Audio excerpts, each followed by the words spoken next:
Life often takes us down unexpected paths, and sometimes it's the moments of silence that speak the loudest.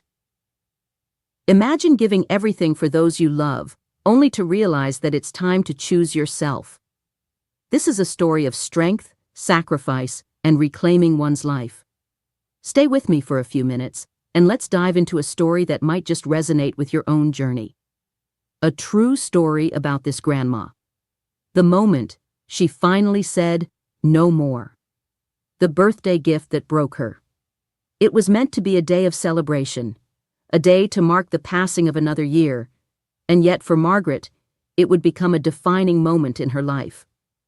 Her birthday had always been a simple affair, yet she had always hoped, just once, that her children might acknowledge her for more than the silent figure in the background of their lives. It had never been much, but she had hoped it would be different this time. The day started like any other, mundane and ordinary. The kitchen filled with the smell of coffee, the house buzzing with the usual sounds of children running about, and the soft chatter of her daughter-in-law, Katie, organizing the party. Margaret had spent the morning preparing for the gathering, vacuuming the floors and ironing her blouse. She did not ask for help. She never did. It was simply what she did, because no one else would. She had learned to take care of everything quietly, as she always had. But somewhere deep inside her, a small part of her held on to hope that today would be different, that maybe this year her family would notice her. Maybe they would see her for the woman who had built the very foundation of this home, who had given up her life in Texas to help raise their children, to make their lives easier. But as the guests arrived, it became clear that this would be another year of disappointment. The decorations were lackluster at best, yellow and blue balloons haphazardly strewn about the room, the remnants of a baby shower, nothing like the lavender and rose-colored decorations she would have chosen for herself. The food was store-bought, the cake a generic sheet cake with "Happy B-Day Grandma" sloppily written on it, half the frosting smeared off. She stood there, holding the silent weight of her invisible presence in a room full of people who barely knew her. As the party continued, Margaret stood by the corner of the room, hands folded in front of her, feeling like a misplaced ornament. Out of place, forgotten, and neglected. Her son James stood next to his wife, his face tight and uncomfortable, his attention focused elsewhere. It was the same look he had worn for years, one that spoke volumes of the distance growing between them. The laughter around her was empty, the conversations shallow, and no one took a moment to acknowledge her. No one seemed to remember that she was the reason they had a place to call home, the reason they had food on the table and clothes on their backs. Margaret's heart sank further as she looked around. She had given everything to this family, yet here she was, standing alone in a room full of people, none of whom truly saw her. Her oldest friend, Marlene, had not even called. She had been in this house for years now, and it still felt like she was a guest, like she did not belong. She had given up everything in Texas to be here, to support her son and his family, and yet she was invisible. The thought stung deep within her chest.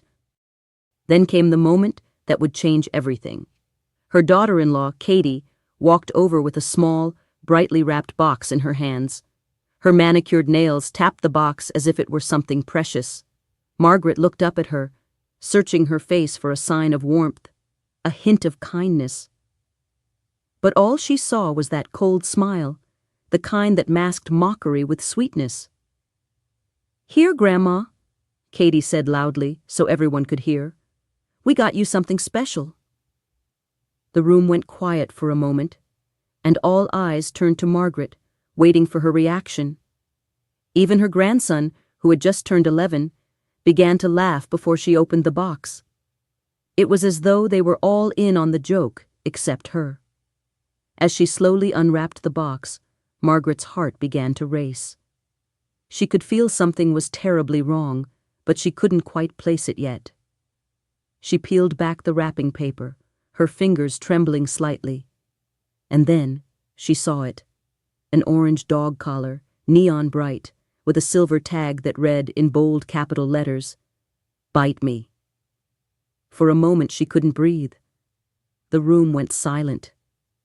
The laughter that followed was sharp and cruel, echoing around her. Her granddaughter, who had been giggling at something else, shrieked with delight. Someone shouted, "Oh my God, that is hilarious!" Margaret held the collar in her hands, the leather stiff and new, its smell like rubber and mockery. She felt her cheeks flush with humiliation. How could they think this was funny? How could they, the people she had sacrificed everything for, laugh at her? Her throat tightened as her eyes darted to her son James. He stood there, a strained smile on his face, clearly uncomfortable, but doing nothing to stop the laughter. He said nothing, offering no defense. He did not even look at her. "It's just a gag gift," Katie said, as if that explained everything. "Lighten up, Mom. You always take things so seriously." The words stung, the lack of empathy cutting deeper than any harsh comment. The gift was not just a joke. It was a symbol of everything she had become in their eyes. A joke, a burden, someone to be laughed at.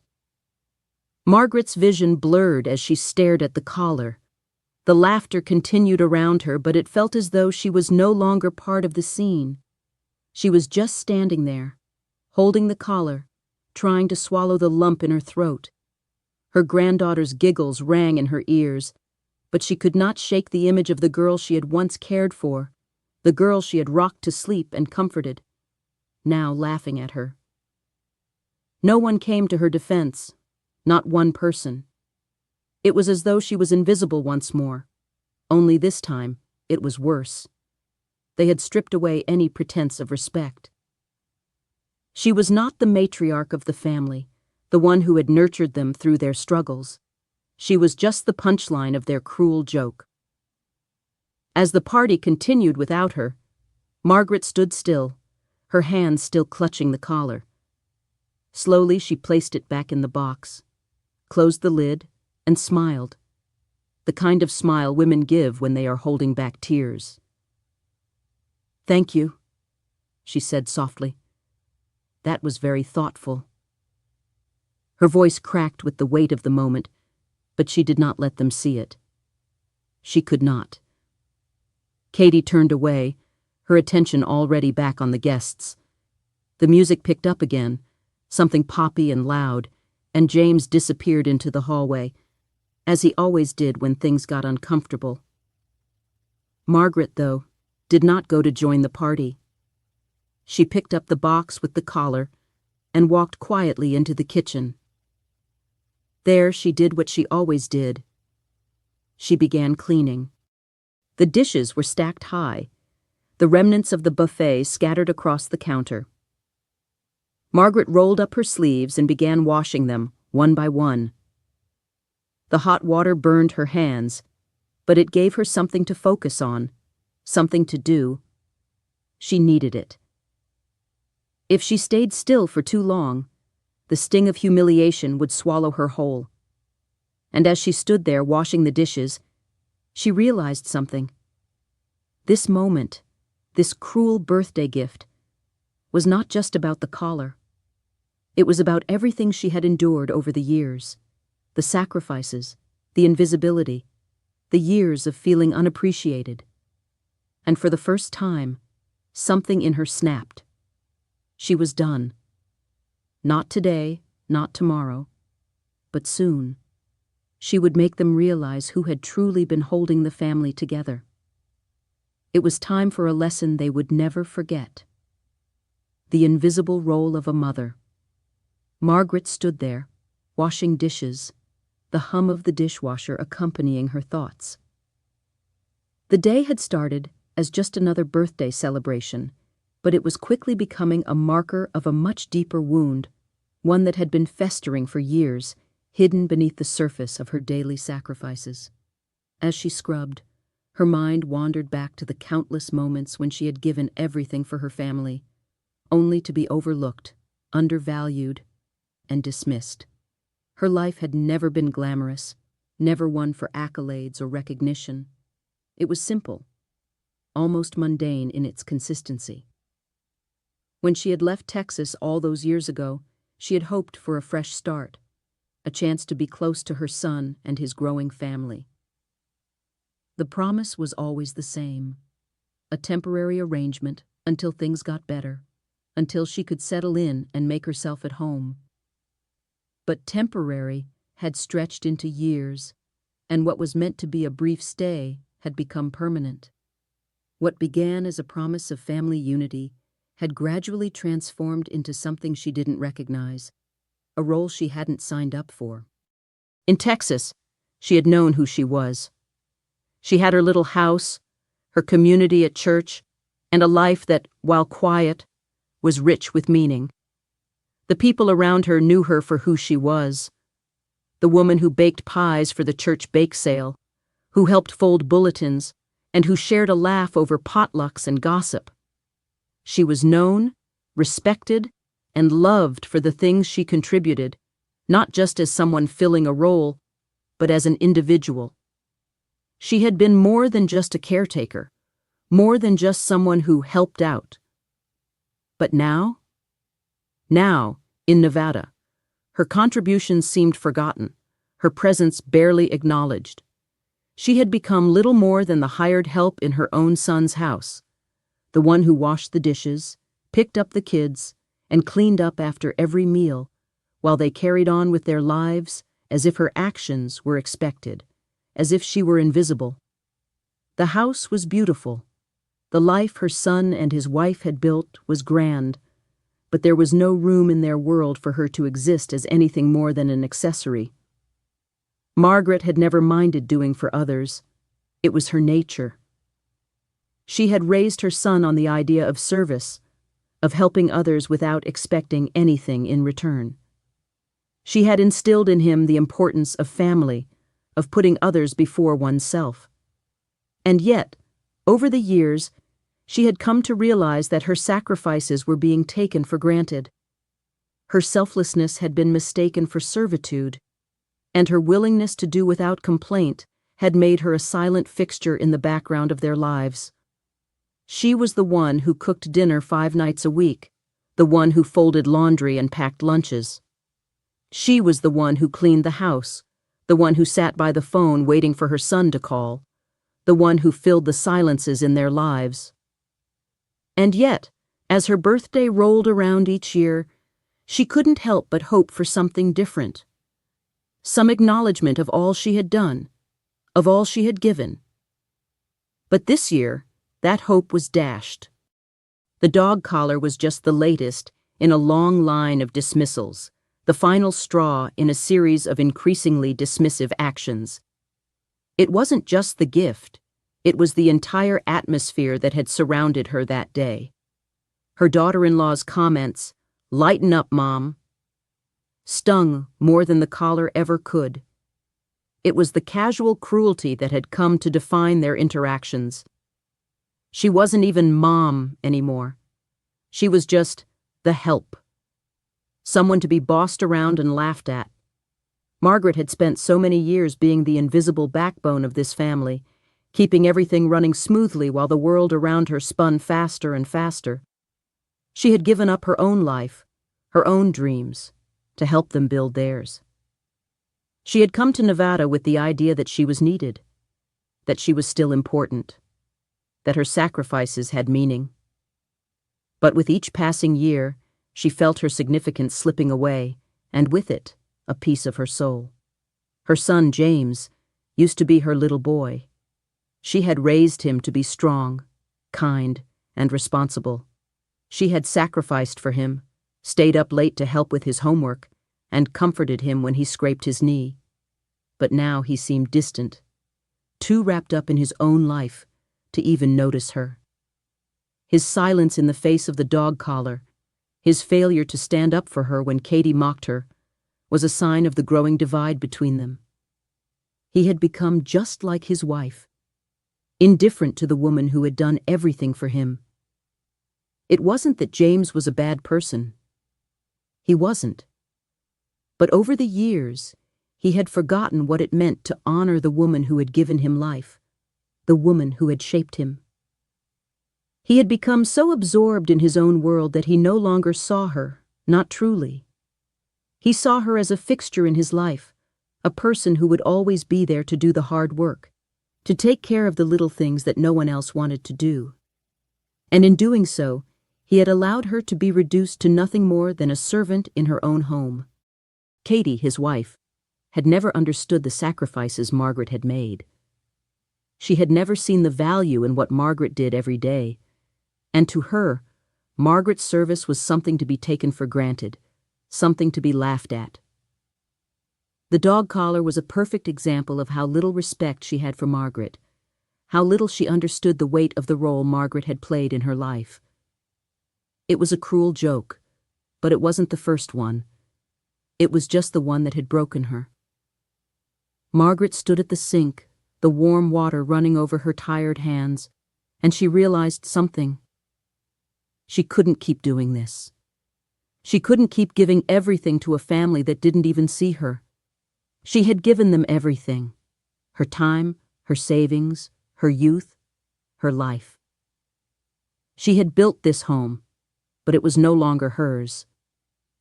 And in that moment, Margaret knew she had to walk away. It was time to stop being invisible. It was time to stop sacrificing herself for people who didn't deserve it. The dog collar was the last straw. It wasn't just a cruel joke. It was a symbol of everything she had endured for years. She had given so much, and now it was time to give herself something: her dignity, her peace, her freedom. She wasn't going to be the invisible woman any longer. The bitter gift and the mockery Margaret had long known the harsh truth. She was invisible in her own family. But it had never stung as much as it did that day. The gift, the orange dog collar with the cruel message, was not just an object. It was a declaration. A declaration that she was nothing more than a joke, a punchline for their amusement. It wasn't just the gift itself. It was everything surrounding it. The laughter, the sneers, the way her son stood by silently, unwilling to defend her. It all led to a singular conclusion. She was not loved, not respected, not even truly seen. As she walked through the party that day, her heart heavy and her steps slow, the world around her seemed to blur. The balloons that hung above her head, mismatched in color, felt like they were mocking her. The laughter echoed in her ears, but it didn't feel like joy. It was sharp, biting, and cruel. She could see her family's faces, her son, his wife, her grandchildren, all laughing together. But none of them saw her. None of them recognized the woman standing there who had raised the children, cleaned the house, made countless sacrifices without asking for anything in return. When Katie handed her the gift, Margaret had tried to maintain a sense of composure. She had told herself it was just a joke. A silly, thoughtless joke, and nothing more. But as soon as she saw the dog collar, with its bold letters that read, "Bite me," she knew. She knew that it wasn't just a joke. It was a weapon. A weapon designed to humiliate, to reduce her to nothing more than a laughable figure. Katie's bright fake smile told her all she needed to know. It was a joke to them, but it was no joke to her. Her hands trembled slightly as she held the collar, and she could feel her cheeks flush with a mixture of anger and embarrassment. But she didn't lash out. She didn't yell or scream. Instead, she forced a smile that wasn't real, a smile that was meant to mask the deep hurt inside her. "Thank you," she said, her voice barely above a whisper. Her heart ached with the weight of the years of service, of care, of love that she had given them, only to be reduced to nothing more than a joke.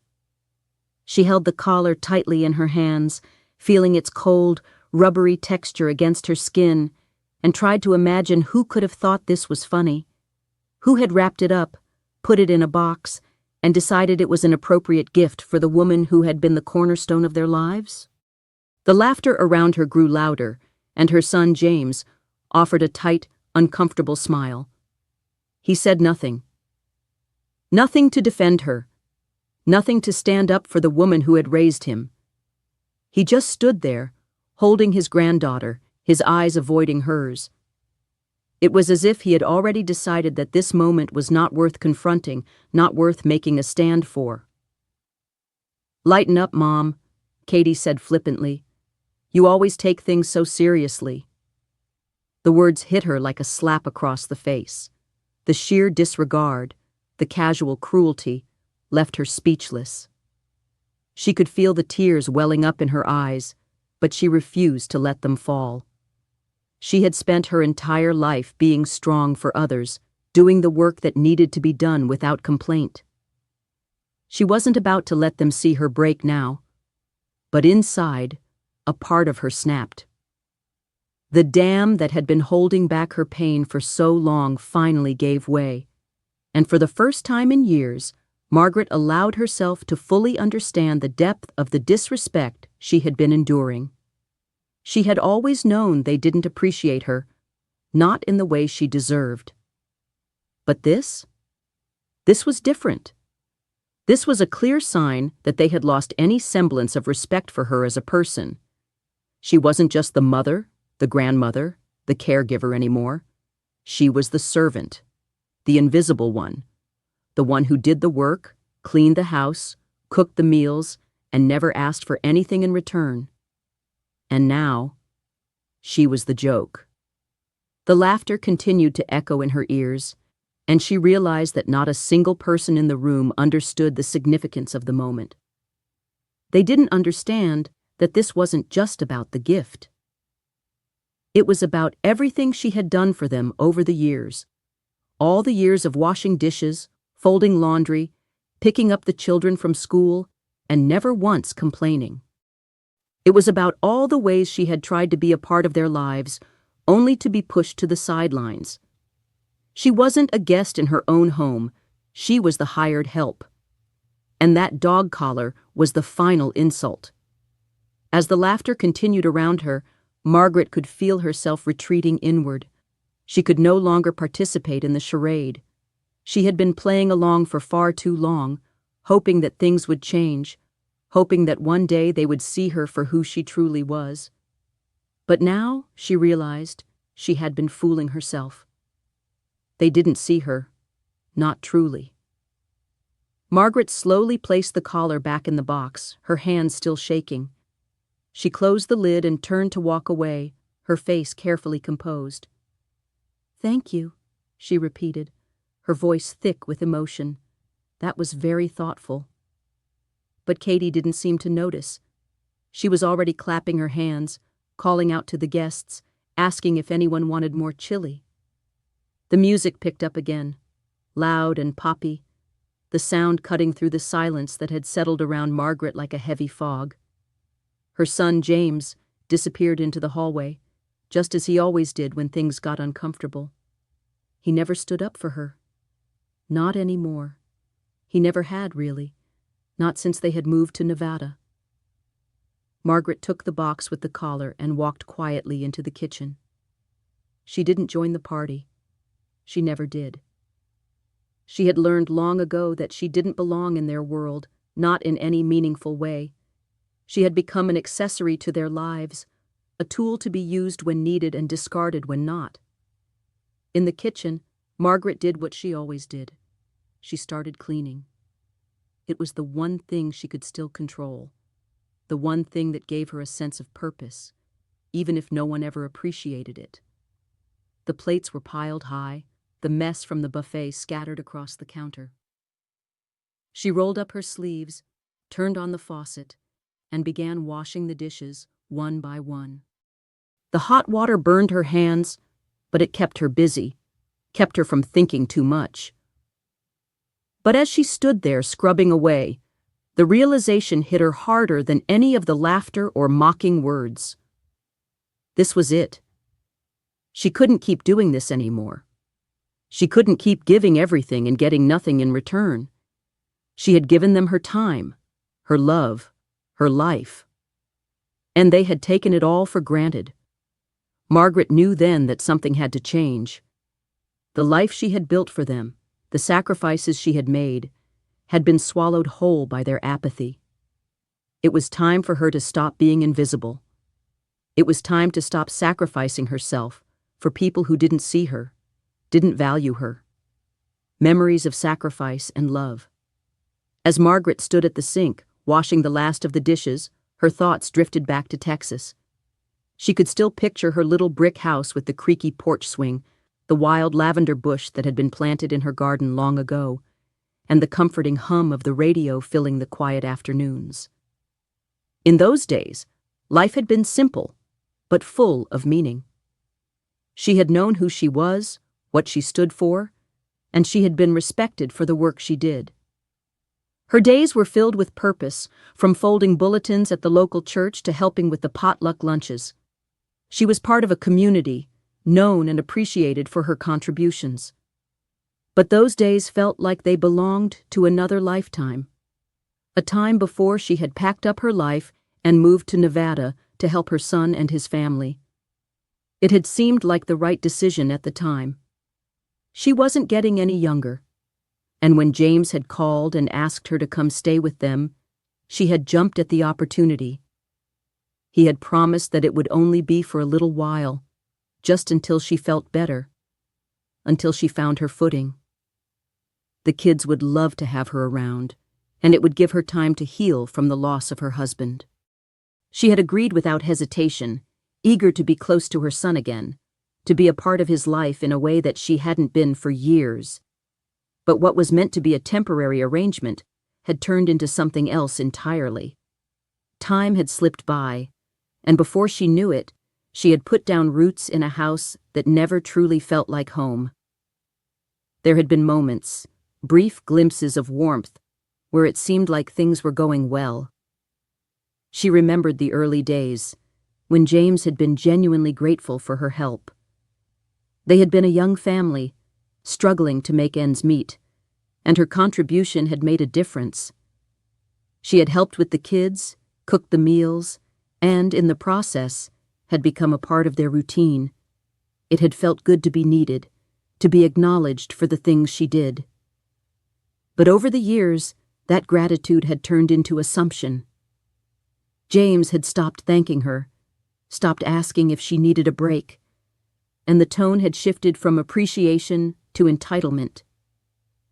Katie, his wife, had never fully understood the sacrifices Margaret had made. From the very beginning, she had seen Margaret as more of a burden than a help. It was never about family to her.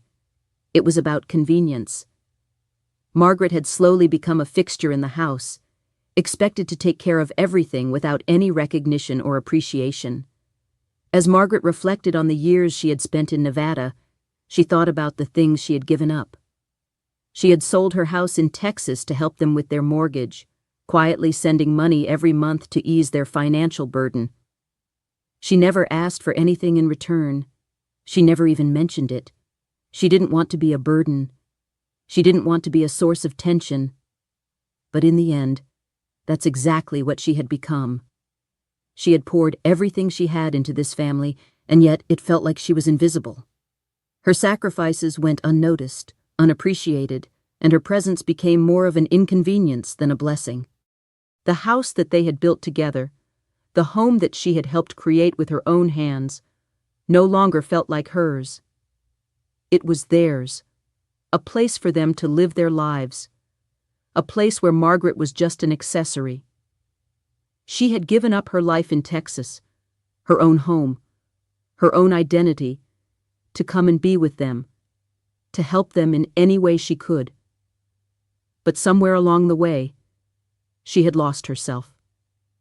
She had become someone else, the mother who never complained, the grandmother who always smiled, the woman who did all the work without asking for anything in return. But in the end, it had never been enough. She had given and given, but all they saw was someone who could be relied on to take care of things. The memory of her husband's death lingered in her mind. She had held on as long as she could after he passed, maintaining the house, the garden, the routine they had shared.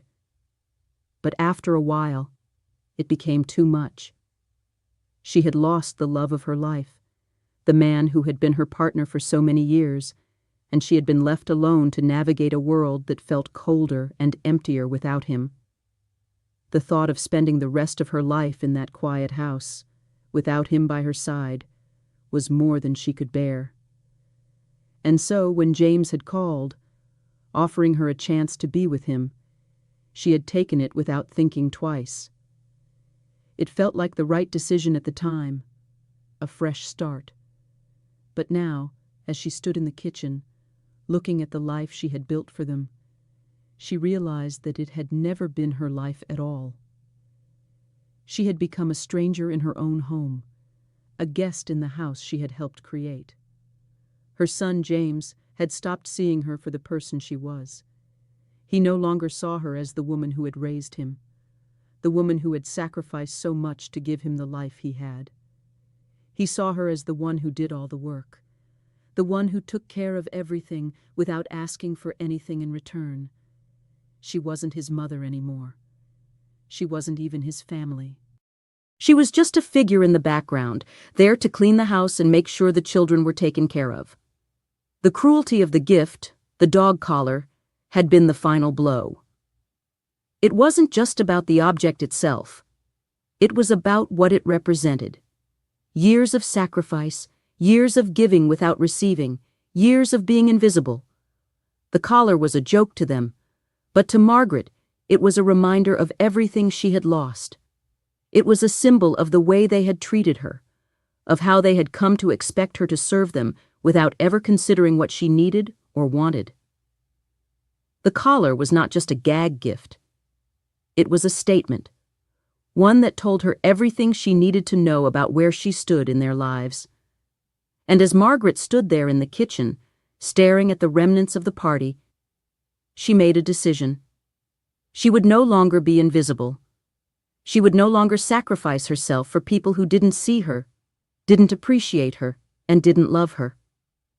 It was time to take back control of her life, to stop being the caretaker and start being the person she had once been. Someone with value, someone worthy of respect. The dog collar had shown her the truth. It was time to walk away. The turning point. Walking away. That night, as the party wound down and the house returned to its usual chaotic state, Margaret stood in the kitchen, surrounded by the evidence of another day where she had been taken for granted. The dirty dishes were stacked high, the remnants of the party scattered across the counters, and the air felt thick with the weight of what had just transpired. She looked around, her gaze moving slowly from the overflowing trash bin to the half-filled cups on the table. It felt like she was standing in a room full of forgotten things, things that no one cared enough to put away. Her mind, though, was elsewhere. It was a whirlwind of emotions, humiliation, sadness, anger, and disbelief, all fighting for dominance in her thoughts. The dog collar still weighed heavily in her hands, a painful reminder of everything that had gone wrong. It wasn't just the gift. It wasn't just the mocking laughter. And it wasn't just Katie's cruel words. It was the realization that, in this house, she was invisible. Her years of sacrifice, of pouring everything she had into this family, had meant nothing. She was nothing more than a placeholder, a woman who did the work that no one else wanted to do, without any appreciation, without any recognition. For years, Margaret had convinced herself that this was her purpose. To take care of them, to make their lives easier, to give up her own needs for theirs. She had told herself that this was what mothers did, that this was what grandmothers did. She had given everything she had, both physically and emotionally, and had never asked for anything in return. She had left Texas, her friends, her home, and everything she had known, all for them. But now, standing alone in the kitchen, the truth hit her like a punch to the gut. It had never been enough. They had never truly seen her. They had never truly appreciated her. The tears that had been threatening to spill all evening finally started to well up in her eyes. She wiped them away quickly, not wanting to give in to the vulnerability she had spent a lifetime avoiding. She had been strong for so long, too strong in fact. But tonight, as the reality of what she had become, the invisible, unappreciated matriarch of a family that had moved on without her, became too much to bear. The walls she had built around herself began to crack. Her heart felt heavy, and for the first time in a long while, she felt completely alone. But then, a strange calm washed over her. It was as if everything that had been building inside her had finally reached its boiling point, and now she was ready to act. She wasn't just going to sit here and cry. She wasn't going to let this moment define her. She wasn't going to allow herself to be humiliated anymore. Margaret put the dog collar back in the box and closed it with slow, deliberate movements. She could feel the weight of the decision she was about to make. This wasn't just about a birthday gift or a cruel joke. It was about reclaiming her life, her dignity, and her self-worth. She had spent too many years being the person everyone relied on, the one who never asked for anything, the one who quietly made everything work. But tonight, she realized, that was all going to change. She walked over to the counter and picked up the mortgage bill, the one she had been hiding from them for months. For months, she had quietly made the payments, using the last of her savings, the money from her husband's life insurance, to keep their house from slipping into foreclosure. They had never known the truth. They thought the house was paid off. But Margaret knew better. She knew that the house they took so much pride in, the one they boasted about, was still in her name, and she held the power to take it all away. With a steady hand, Margaret folded the bill and placed it in an envelope. She looked around the kitchen once more, taking in the mess, the leftovers, and the half-empty cups. She could still see the echoes of the day, the laughter, the jokes, the cold indifference that had defined her role in this family. But now, she was done. She was done being the invisible woman. She was done being the one who was taken for granted. She was done sacrificing her happiness for people who didn't even see her. The next morning, before anyone had awoken, Margaret packed her things. Quietly, methodically, she folded her clothes and packed them into the duffel bag she had kept under her bed. She didn't need much, just a few essentials, a couple of sweaters, her Bible, and the box with the mortgage papers. She left behind the framed pictures, the hand-sewn quilt, and the photo album, all the things that represented a life she had built for them, a life they no longer valued. She didn't need them anymore. She didn't need anything that reminded her of the woman she had been. She stood in the hallway, listening to the silence of the house. The air was still, the house dark, and for a moment, she allowed herself to take it all in. This would be the last time she would ever walk through these halls. This house had been built on her sacrifices, but now it would be left behind. She wasn't leaving because she had been defeated. She was leaving because she had finally realized that she deserved more than this. She deserved to be seen, to be valued, to be loved for who she was, not for what she could do for others. Margaret walked down the stairs quietly, past the living room where the remnants of last night's party still lay, untouched. She didn't even glance at the dining table where she had left the dog collar the night before. She didn't need to. It had served its purpose. She had given them a lesson, a final one they would never forget. She opened the front door, stepped out into the cool morning air, and walked away. For the first time in years, She didn't feel the weight of expectation pressing down on her. For the first time in years, she felt free. Cleaning up after others. Margaret walked away, her feet moving briskly as the sun's early rays stretched across the Nevada sky. She felt an unfamiliar lightness, like the weight of years of invisible labor, of unpaid emotional work, had been lifted from her shoulders. The weight that had once anchored her down was now replaced by something quieter. There was no turning back now. Her decision had been made, and while her heart ached, there was a sense of clarity that made the pain easier to bear. But as she walked through the quiet neighborhood, one thought lingered in her mind. The house. The house that had once felt like home was now a symbol of everything she had given and everything she had never received. She had been the one to make it a home. She had sacrificed so much, not just in money, but in her time, her energy, her emotional well-being. And yet, as she stood there on the threshold of the life she had built for her son, all she could see was the truth. Her contributions had been taken for granted. Her love, her sacrifices, had gone unnoticed. And in the end, she was nothing more than a servant in the very place she had helped create. Margaret didn't stop to ponder her next move, though. She didn't need to.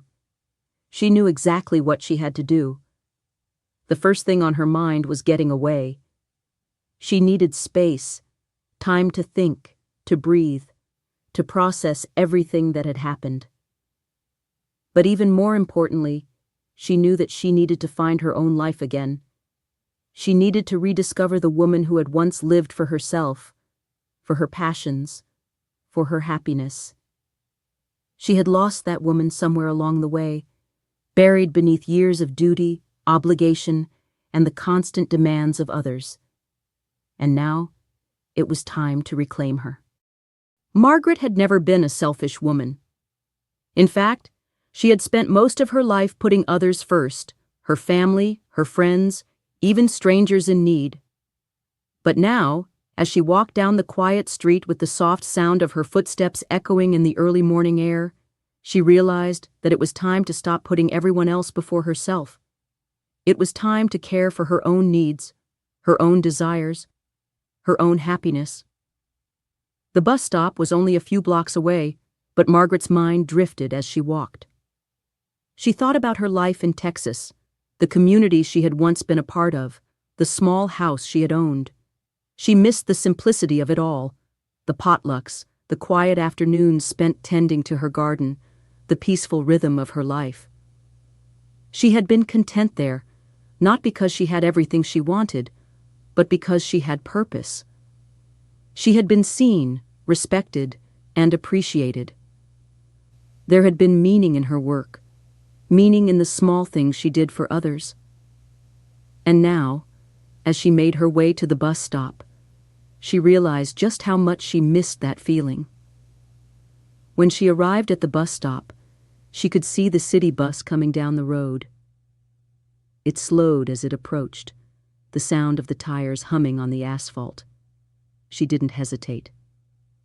Margaret paid the fare in cash, taking a seat near the back of the bus, and watched as the neighborhood she had lived in for so long slowly disappeared from view. She didn't look back. There was nothing for her there anymore. The bus ride was quiet, with only a few passengers on board. Margaret gazed out the window, watching the streets blur past. She didn't have a plan. She didn't know exactly what her next step would be. But she did know one thing. She was no longer going to live for others. She was no longer going to sacrifice her own happiness for people who didn't appreciate it. She was done being the one who always cleaned up after everyone, the one who did all the work and never asked for anything in return. She was done being invisible. Her mind wandered back to the moment she had decided to leave.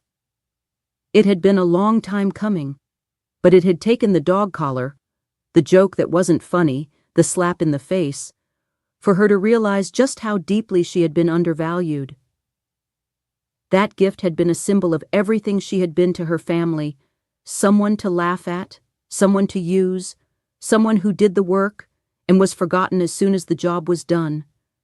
But she was more than that. She had always been more than that. And now, as the bus rumbled down the road, Margaret made a promise to herself. She would not let her family's ignorance define her anymore. She would not let their disrespect define her. She would find her own path, her own joy, her own peace. She had done everything for them, for years, and it had never been enough. But now, it was time to do something for herself. The bus stopped at a small, quiet senior center on the edge of town. It wasn't much, a modest building with white siding and blue shutters, nestled between a lake and a grove of cottonwoods. But it felt like a fresh start. Margaret stepped off the bus and walked toward the entrance.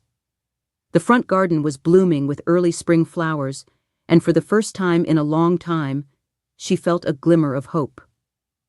Inside, the receptionist smiled at her. "May I help you?" she asked, her voice warm and welcoming. "I'm here to see Eileen," Margaret replied, her voice steady but full of emotion. Eileen had been an old friend from Texas, someone she had lost touch with over the years, but who had remained in her heart. When Margaret had called her a few weeks ago, asking if she knew of any place where she could go quietly, Eileen had known exactly what to do.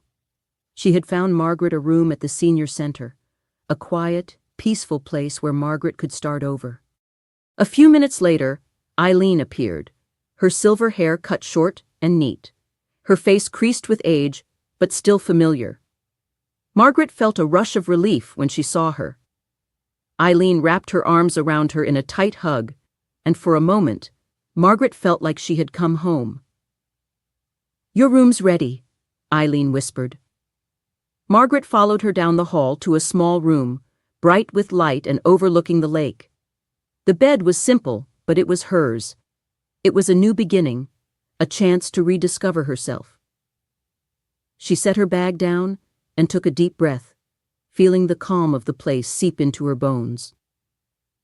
As Eileen left her to unpack, Margaret sat on the edge of the bed, looking out the window at the shimmering lake. For the first time in a long time, she felt at peace. She had walked away from the life she had known, from the family that had taken her for granted, and she had found something better. It wasn't wealth or comfort, but it was freedom. The freedom to be herself, to find joy in the small things again, to breathe without feeling suffocated. For the first time in years, Margaret felt like she could finally rest. The calm before the storm. Margaret spent the next few weeks settling into her new life at the senior center, and for the first time in years, she felt like a weight had been lifted off her shoulders. The simple, quiet life she had imagined for herself now seemed possible. It wasn't grand or luxurious, but it was hers. She had a room with a view of the lake, a small garden outside, and a rhythm to her days that had been absent for so long. The hum of the old building, the soft murmur of conversations in the hallway, and the gentle sounds of nature outside her window brought a sense of peace she hadn't felt in years. The mornings were slow, with time to drink tea by the window and watch the birds gather around the lake. In the afternoons, she would walk along the grove of cottonwoods that bordered the property, letting the breeze tug at her hair and remembering the old days when life had felt simpler. She had always loved being outside, feeling the earth beneath her feet, the wind in her face. The days seemed to stretch out before her like a blank canvas, full of possibilities, full of potential. She found herself smiling again, a genuine smile, not the kind she had forced for so many years. Eileen had been a constant presence, offering comfort and companionship as Margaret adjusted to her new life. The two women would sit together in the afternoons, sipping tea and reminiscing about their lives in Texas, about the old church and the community they had both left behind. Margaret had never realized how much she missed the connection with others, the simple conversations that didn't involve chores or duties. At the senior center, there were no expectations. No one asked her to clean, to cook, to sacrifice her time. She was free to be herself. But even in the peace of her new life, a part of Margaret couldn't shake the feeling that something was unfinished.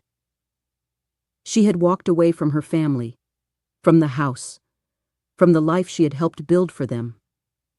But as she settled into the quiet rhythm of her days, the reality of what she had done began to weigh on her in a different way. It wasn't regret. She didn't regret her decision. It was more like the calm before the storm, the unsettling quiet that always precedes a moment of reckoning. The truth was, she had left without closure. She hadn't said goodbye to anyone, not even to her son, James. It wasn't that she wanted to apologize or explain herself, but a part of her had hoped that they would reach out, that they would somehow realize what they had lost when she walked out. But as the days turned into weeks, and the weeks into months, Margaret realized that they were not looking for her. They weren't calling. They weren't looking for answers. Instead, they were carrying on with their lives as though nothing had changed. It was almost as if her absence was not even a blip on their radar. Katie had sent a few texts at first, some angry messages demanding that Margaret come back, but they had stopped after a while. Her son, James, hadn't called at all. It was as if they had forgotten her, or worse, never really cared. And yet, Margaret couldn't escape the nagging feeling that she still had a part to play in their lives. Despite everything that had happened, the years of sacrifice, the cruel gift, the mocking laughter, she had spent her life caring for them. In a way, that care was ingrained in her, a part of who she was.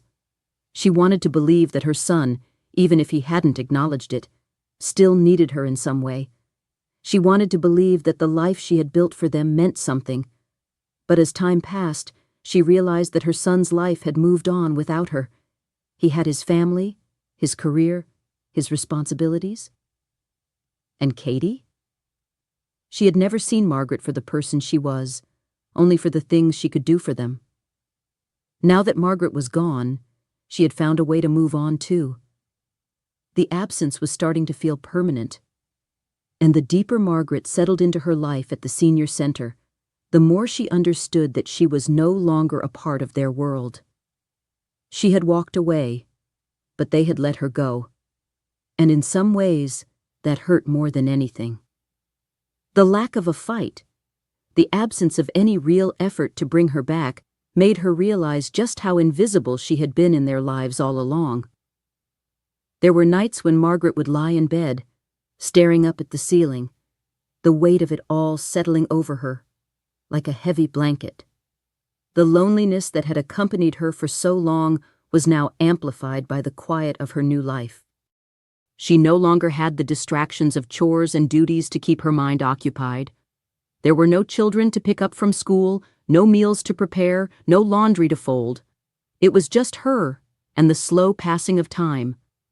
And yet, in that silence, she began to find something she hadn't known she was missing: herself.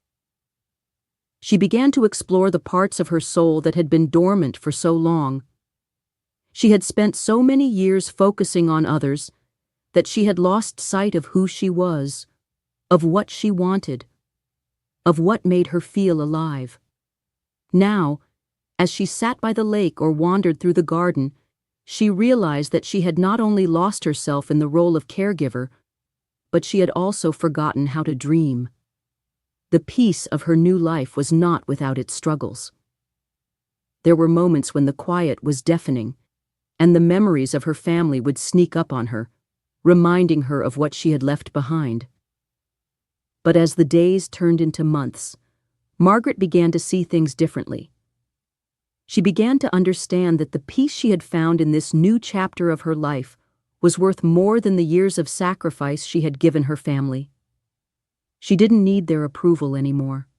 She didn't need them to see her or acknowledge her. She had spent her entire life living for others, giving herself away piece by piece. Now, for the first time, she was living for herself, and that, in itself, was enough. The storm she had been anticipating, the moment when her son would call, when Katie would demand answers, never came. Instead, Margaret found peace in the quiet, in the space she had created for herself. It wasn't the life she had expected, but it was the life she had chosen. And as she sat by the lake, watching the ducks glide across the water, she realized that she was finally free.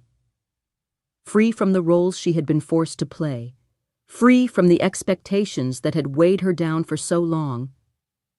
Free to be herself, to live for herself, to reclaim the life she had lost somewhere along the way.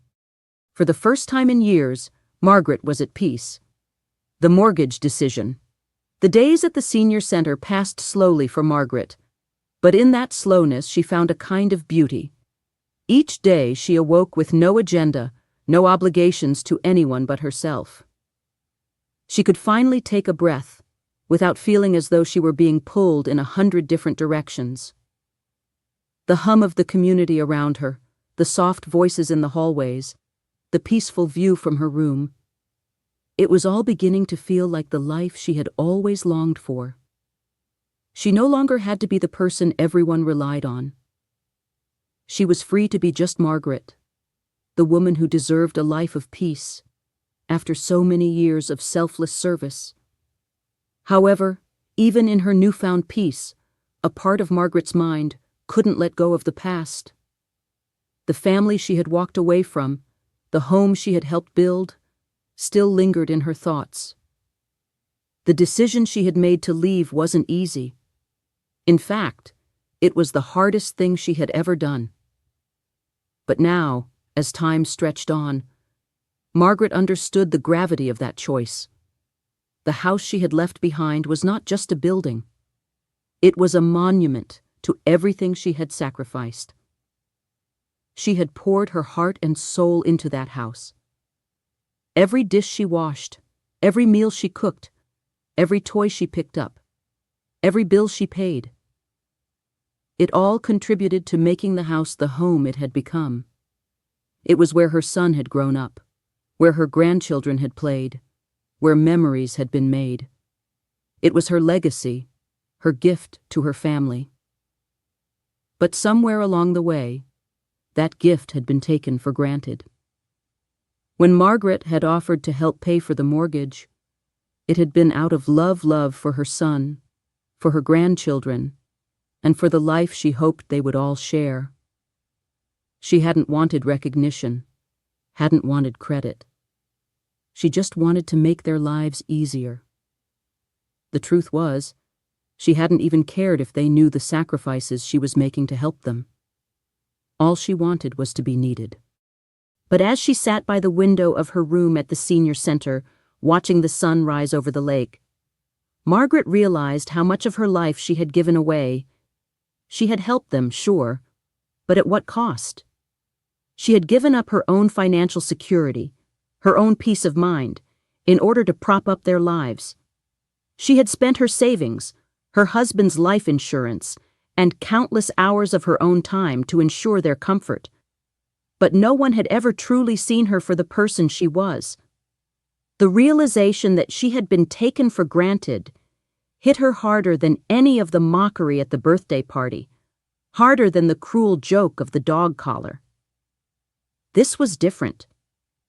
This was her life's work.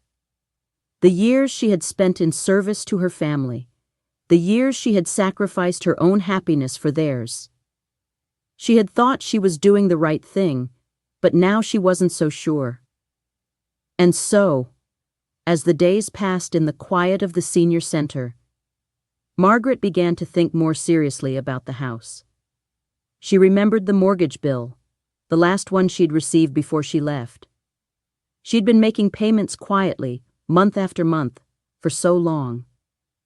But now, as she reflected on it, she realized the full extent of what she had done. She had kept the house afloat with her own money, using the last of her savings to keep it out of foreclosure.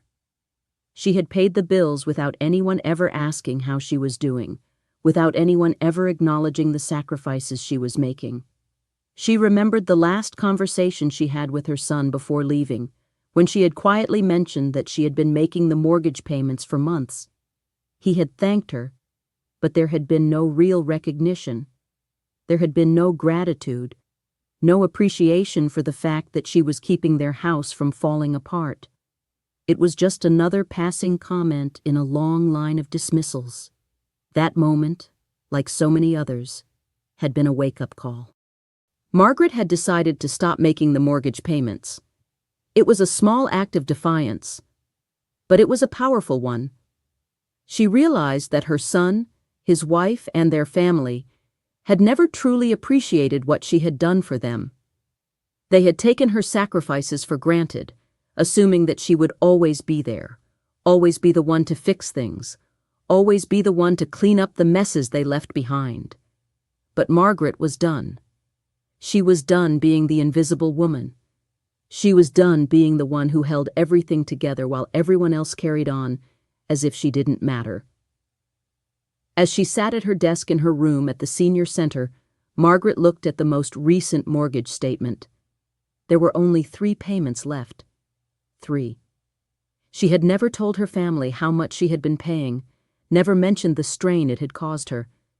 She had kept it to herself, hoping that one day they would notice, hoping that one day they would realize what she had given up for them. But now, as she stared at the numbers on the statement, she felt no sense of pride, only a quiet sense of finality. The house was no longer hers to protect. She had kept the secret from them for so long, but now it was time to let go. The house they took so much pride in, the house they had bragged about, was not truly theirs. It had never truly been theirs. It had always been hers, and now it was time for her to take it back. Not in the way she had hoped, not in the way she had imagined, but in the way that only she could. Margaret folded the mortgage statement carefully and placed it in an envelope. The decision had been made. There would be no more payments, no more sacrifices. She was no longer responsible for their house. She was no longer responsible for their lives. She would send the letter to her son, explaining that the payments had stopped and that the house would soon be in danger of foreclosure. But she wasn't going to beg him to fix it. She wasn't going to offer help. She wasn't going to let him off the hook. This was her final lesson to them. The house was no longer in her name, and she was no longer going to carry the weight of their lives on her shoulders. In the silence of her room, Margaret knew one thing for sure. She had done enough. She had given enough. And now it was time for them to understand the price of their neglect. The immediate consequences. The letter was simple, short, and to the point. Margaret had spent a long time thinking about how to write it. She didn't want to be cruel, but at the same time, she knew that this was the only way for her son and daughter-in-law to truly understand the consequences of their actions. It wasn't just about the mortgage or the house. It was about the years of neglect, the years of being taken for granted, the years of silence when she needed support the most. She folded the letter carefully and sealed it in an envelope, writing her son's name on the front. There was no need for a return address. She had no intention of returning to them.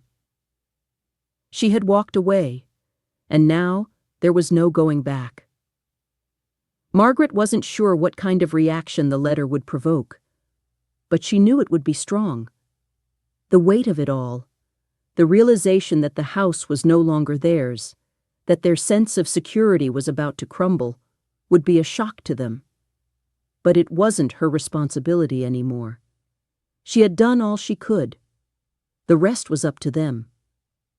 For the next few days, Margaret went about her life at the senior center, continuing to enjoy the peace and tranquility she had found there. She woke up every morning to the sounds of nature outside her window, sipped her tea, and took long walks around the lake.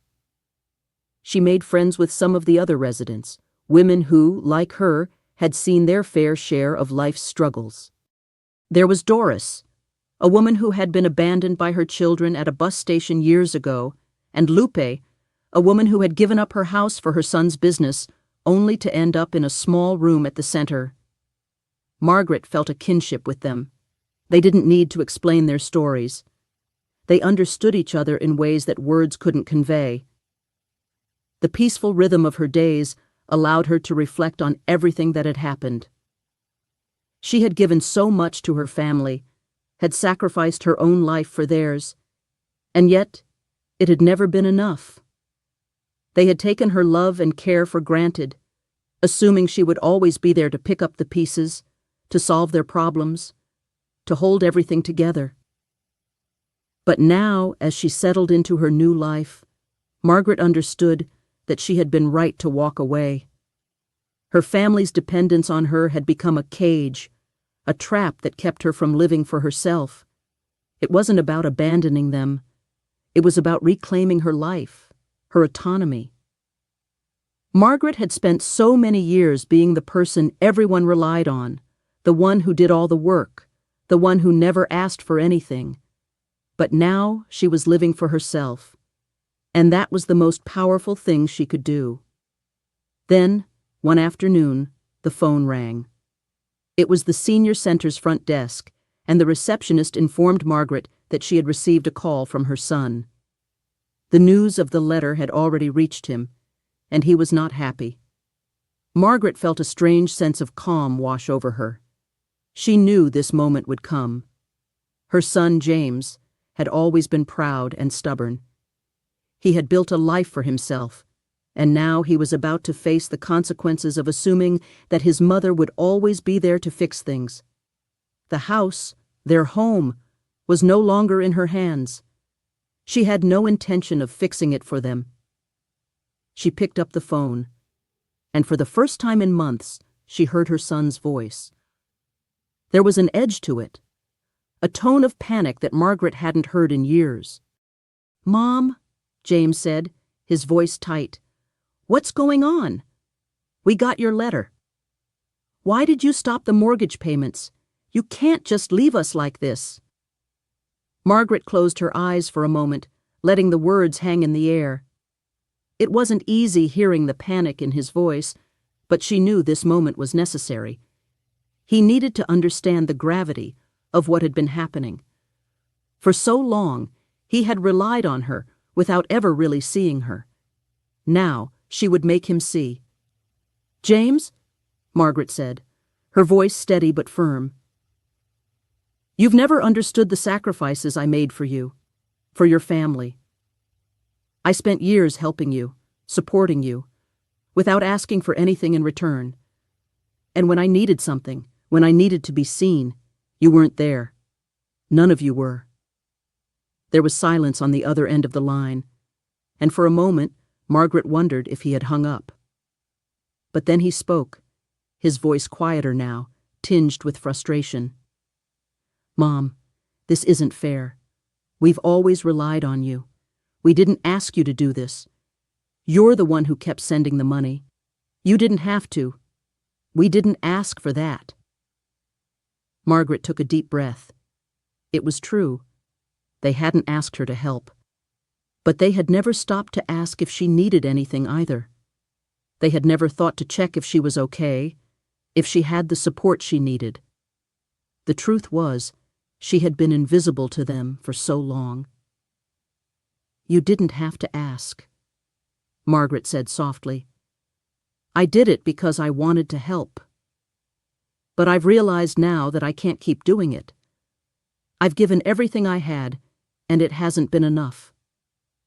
I'm not going to keep sacrificing myself for a family that doesn't see me, doesn't appreciate me. I've walked away, James. And I'm not coming back." There was a long pause on the other end of the line. Margaret could hear her son's breathing, heavy with emotion. She knew he was angry, but she also knew that a part of him understood. This wasn't about the house. It wasn't about the money. It was about everything she had given up over the years, everything she had done without ever asking for anything in return. "Mom," James said finally, his voice quieter now, almost defeated. "I don't know what to say. I didn't realize. I didn't know how much you were doing. I'm sorry." The words didn't undo the years of neglect, but they were enough. It was the first time in years that Margaret had heard her son acknowledge her, really see her for who she was. The apology was a small but significant step. "Thank you," Margaret said softly. "I hope you understand now." And with that, Margaret knew the storm had passed. It wasn't about the house, or the mortgage, or the money. It was about finally being seen, finally being heard, and finally reclaiming the life that was rightfully hers. The quiet power of leaving. After the phone call with James, Margaret felt a deep sense of release. It wasn't the weight of anger or bitterness that lifted from her shoulders. It was the feeling that she had finally been heard.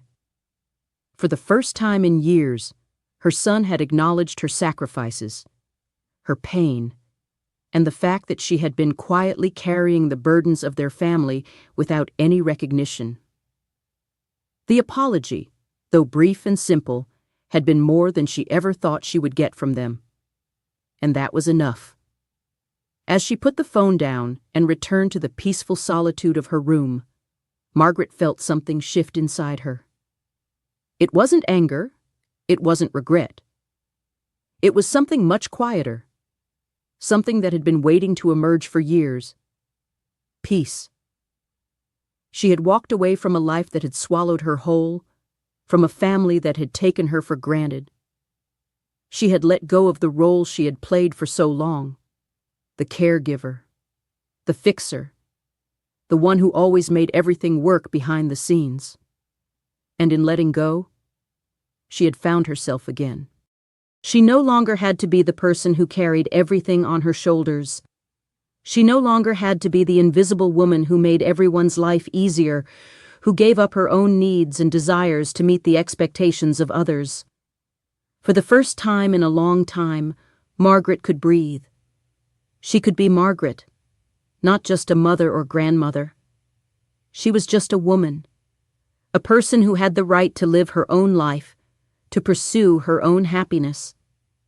That night, as Margaret sat by the window in her small room, watching the moon rise over the lake, she reflected on the events that had brought her here. The house, the sacrifices, the years of giving without asking for anything in return. It all felt like a distant memory now. It had taken the dog collar, the final mockery, for Margaret to see how deep the wound had gone.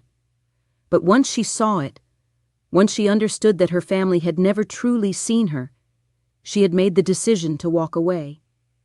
She wasn't running from them. She wasn't abandoning them. She was leaving because she had finally realized that she mattered too. The phone call had confirmed something she already knew. James was still her son. He still cared about her in his own way. But his life and the lives of his family had moved on without her. He was no longer the young boy who had needed her, who had depended on her. He was a grown man, with a family of his own, and that family was his priority now. Margaret had always known that this day would come, the day when her children would no longer need her in the same way.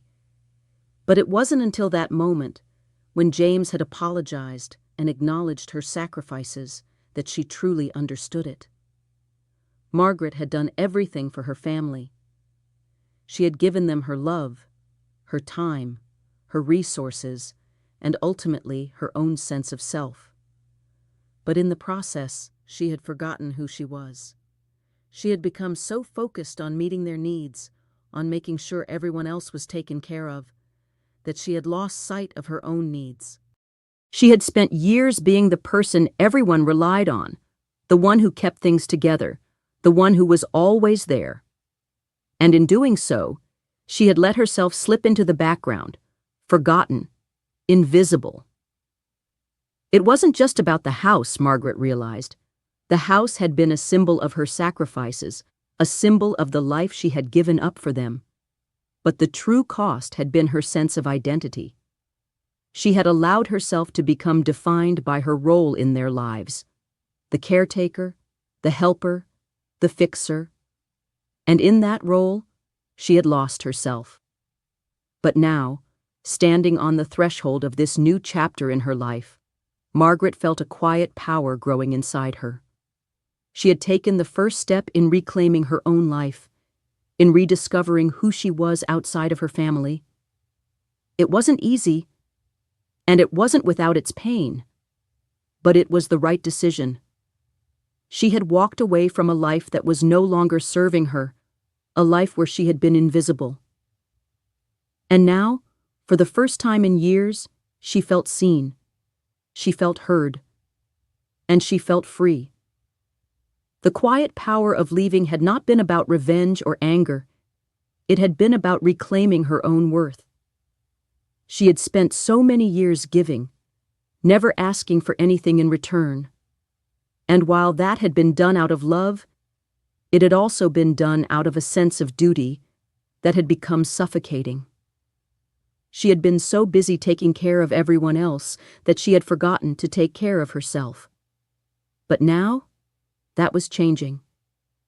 The next morning, Margaret woke up early, as she had been doing for weeks, to the soft sounds of birds singing outside her window. The sun was still low in the sky, casting a golden light across the lake. It was a new day, a new beginning. She felt a quiet excitement stir in her chest. The life she had once known was gone, but it didn't matter. She didn't need it anymore. She didn't need the approval or validation of her family. She had her own life to live now, one that was hers to shape, hers to control. She spent the morning sitting by the lake, her journal in hand, writing down her thoughts. She wasn't sure what the future held, but for the first time in a long time, she wasn't afraid. She wasn't holding on to the past, trying to fix things or make amends. She was living in the present, and the present was full of possibilities. Margaret had learned the hard way that sometimes the most powerful thing you can do is walk away. Walking away didn't mean giving up. It meant letting go of the things that were holding you back, the things that were draining you. Walking away meant choosing yourself, choosing your own happiness, and choosing to live for yourself, not for others. For the first time in years, Margaret was free to be the woman she had always been, the woman she had forgotten she was. And that freedom, that quiet power, was worth everything. A new beginning. The days stretched out before Margaret like a fresh canvas, each one an opportunity to paint her own life in the way she saw fit. It was a life she had not expected to find at this stage in her years, but it was one she was beginning to embrace with open arms. For so many years, her existence had been centered around her family, their needs, their wants, and their lives. She had poured herself into them, given every ounce of her time and energy, and received very little in return. Now, that had changed. She had walked away from the life she had built for them, and in doing so, she had begun to rediscover herself. The senior center had become her sanctuary, a place where she could breathe, where she could find herself again. The gentle rhythm of the place was soothing, and it provided her with the stillness she had been craving for so long. There were no demands here, no expectations, no one to care for except herself. Margaret had never been one to demand much from life, but the quiet solitude she now experienced felt like a precious gift. It was a life she had never imagined for herself, but one that was beginning to feel more like home than any place she had ever lived. Her room, though small and modest, had a view of the lake that never failed to inspire a sense of peace in her. The water shimmered in the sunlight, and the gentle rustle of the cottonwood trees outside her window created a calming soundtrack to her days. It was a far cry from the chaos of her family's home, the place that had once felt like her own, but had gradually become a place where she was no longer seen. Now, in the tranquility of her new life, she was starting to understand what it meant to truly feel at peace. Margaret had also made some new friends at the senior center, women who, like her, had lived full lives and were now in a place where they could simply be. Doris, with her kind smile and quiet demeanor, had become a good friend.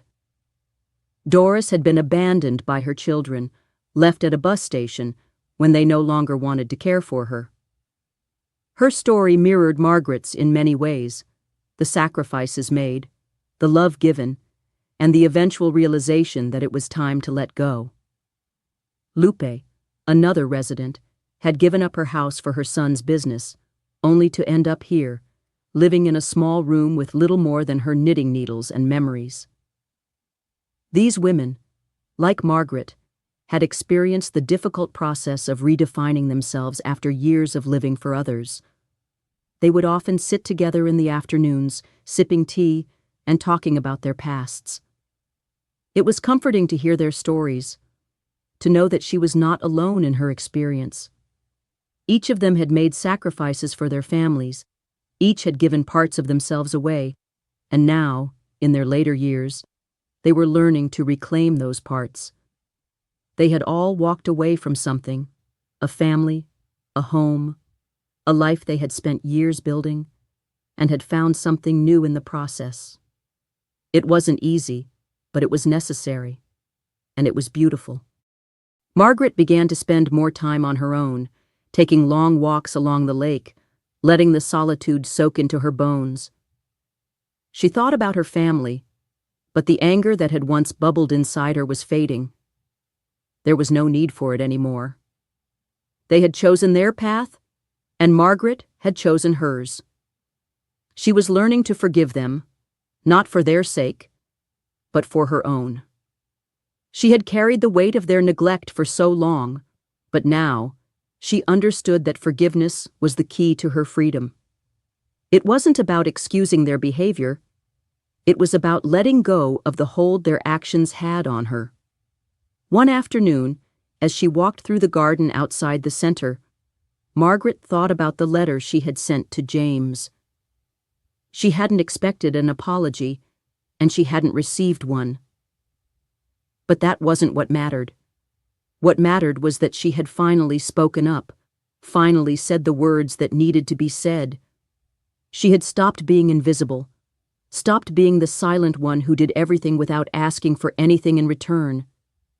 She had walked away, and in doing so, she had found her voice. It was a quiet voice, but it was hers, and it was enough. As the weeks went by, Margaret started to realize that her new life wasn't just about escaping her past. It was about moving forward, about creating a future that was hers, one that was not defined by her family's needs or expectations. She began to take up hobbies she had long abandoned: reading, knitting, journaling. She started to learn new things, too. A few of the other residents taught her how to paint, and she found herself enjoying the process more than she expected. It was a way for her to express herself, to release the emotions that had been bottled up for so long. She had always loved art, but had never had the time or space to explore it. Now, she had all the time she needed. Margaret also began volunteering at the center, helping with the gardening projects that were always in need of extra hands. She had always loved gardening back in Texas, and it felt good to get her hands in the dirt again. It was a way for her to connect with the earth, to nurture something that grew and flourished, much like she was beginning to. The flowers in the garden seemed to bloom more brightly with each passing day, and Margaret took great pride in caring for them. The simple act of tending to the plants was a reminder that she, too, could grow again, that she was not finished yet. Despite all the progress she had made, there were still moments when Margaret thought of her family, of her son and his wife, and wondered if they missed her. But those thoughts were fleeting. She no longer needed their approval or validation. The silence between them had become comfortable, not in a resigned way, but in a way that allowed Margaret to breathe freely without the weight of their expectations. She had given so much to them, but now she was learning to give to herself.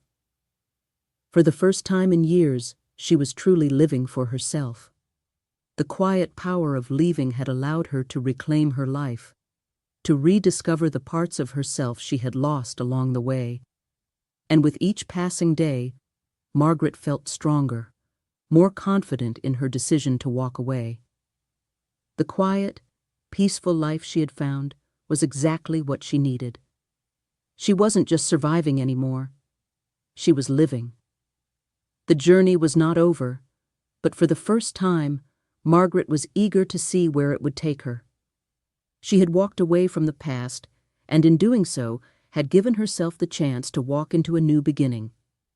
Reclaiming dignity, Margaret had always believed that dignity came from within, that it wasn't something granted by others, but something you carried with you, no matter your circumstances. And yet, as she settled into her new life, she began to understand just how much of her dignity had been chipped away over the years. It had been taken from her, piece by piece, by the family she had sacrificed everything for. They had never seen her, never acknowledged the woman she was beyond the role she played. She had been the caretaker, the one who made everything work, the one who silently shouldered their burdens. But somewhere along the way, she had forgotten who she was. Now, in the stillness of her new life, Margaret was reclaiming that lost dignity, the part of herself that had been buried under the weight of family obligations and unspoken expectations. The senior center, with its gentle rhythms and quiet pace, had given her the space she needed to rediscover herself. The simple act of waking up each morning without a list of chores to complete, without someone else's needs to meet, had become an act of liberation. At first, Margaret had struggled with the idea of living for herself. She had spent so many years living for others, focusing on their needs, that the thought of prioritizing her own happiness felt foreign. But slowly, through the friendships she had formed and the activities she had taken up, she began to realize that she deserved this time for herself. She wasn't running away from her past. She was building a future where she could finally be the woman she had always wanted to be, without the constraints of her family's expectations. It wasn't easy at first. She had moments of doubt, moments when she wondered if she had made the right decision. She missed her grandchildren, missed the closeness she once had with her son, James. But each day, as she woke up to the quiet of her room overlooking the lake, she reminded herself that she was not abandoning them. She was not giving up. She was finally choosing herself. Margaret had always been a woman of grace, but now, she was learning to stand in her own strength. She no longer needed to prove her worth through sacrifice. She had already given more than enough. The years of invisible labor had taken their toll, but she was done proving herself. Now, her strength came from within. It came from the knowledge that she could choose how she wanted to live, how she wanted to spend her time. It came from the understanding that her dignity was hers to reclaim, not because of what she had done for others, but because of who she was. She had long ago stopped waiting for an apology from her family. The letter she had sent to James had been her way of speaking her truth, of asserting her boundaries. It had been an act of reclamation, not of revenge, but of self-respect. And while her son had apologized, it didn't change the fact that their relationship had fundamentally shifted. Margaret no longer needed their validation. She no longer needed to be the one who held everything together. She was learning to stand on her own, to live for herself, and that was enough.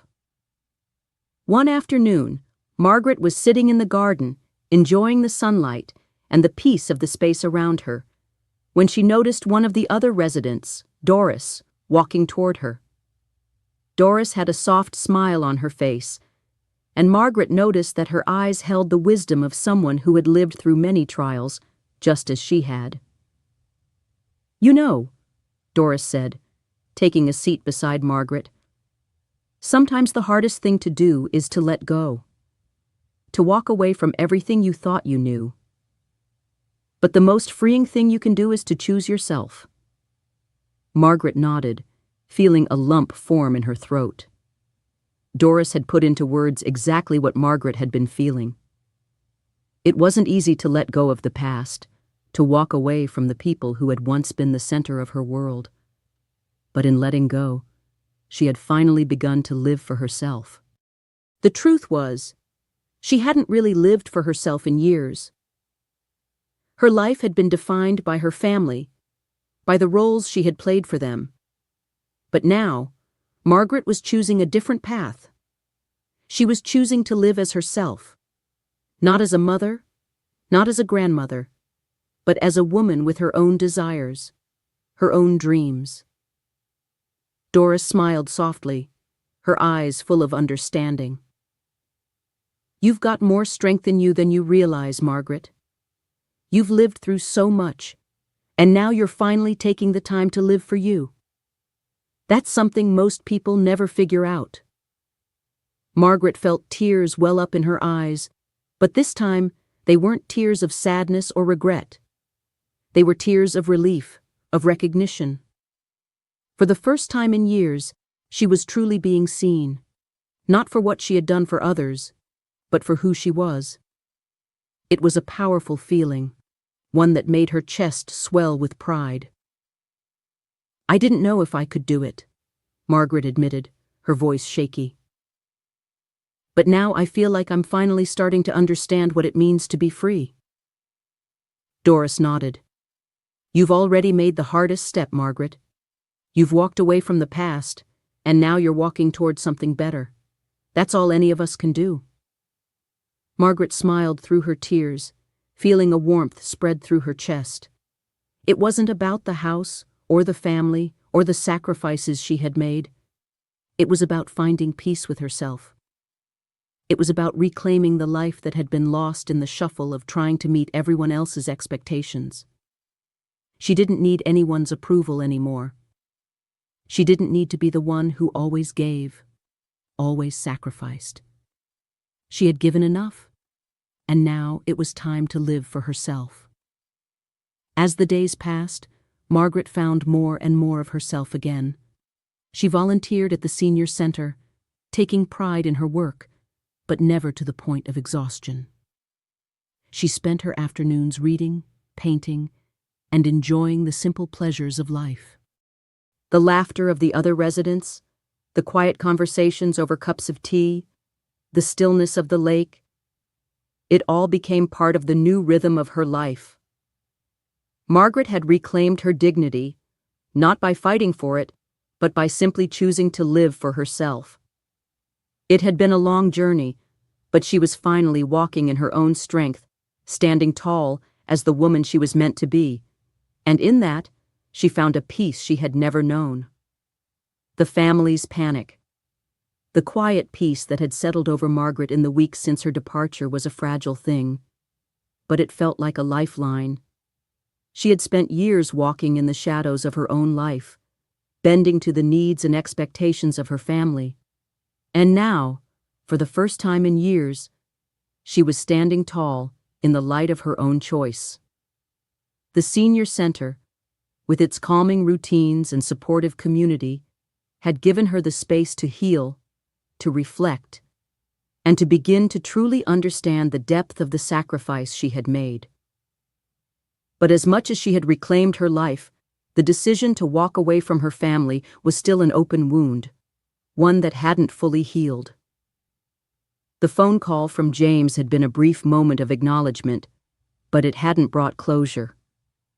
She knew that it would take time for both her and her family to come to terms with the changes.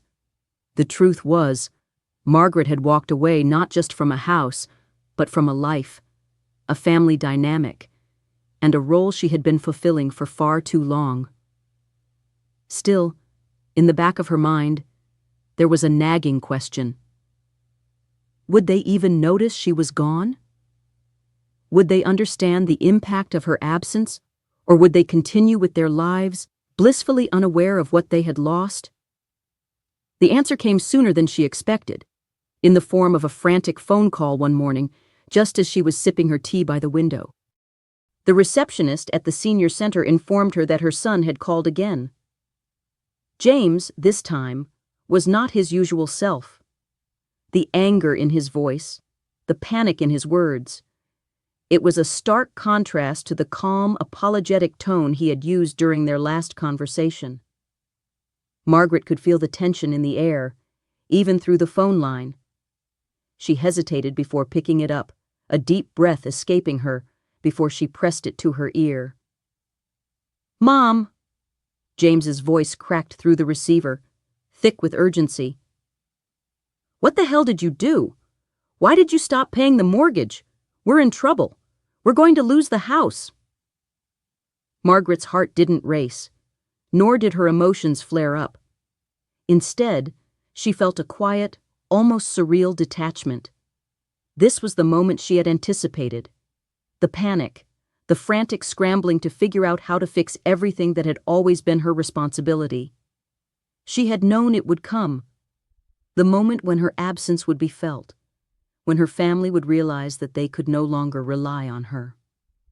"James," Margaret said calmly, her voice steady as ever. "I stopped paying the mortgage because it was time.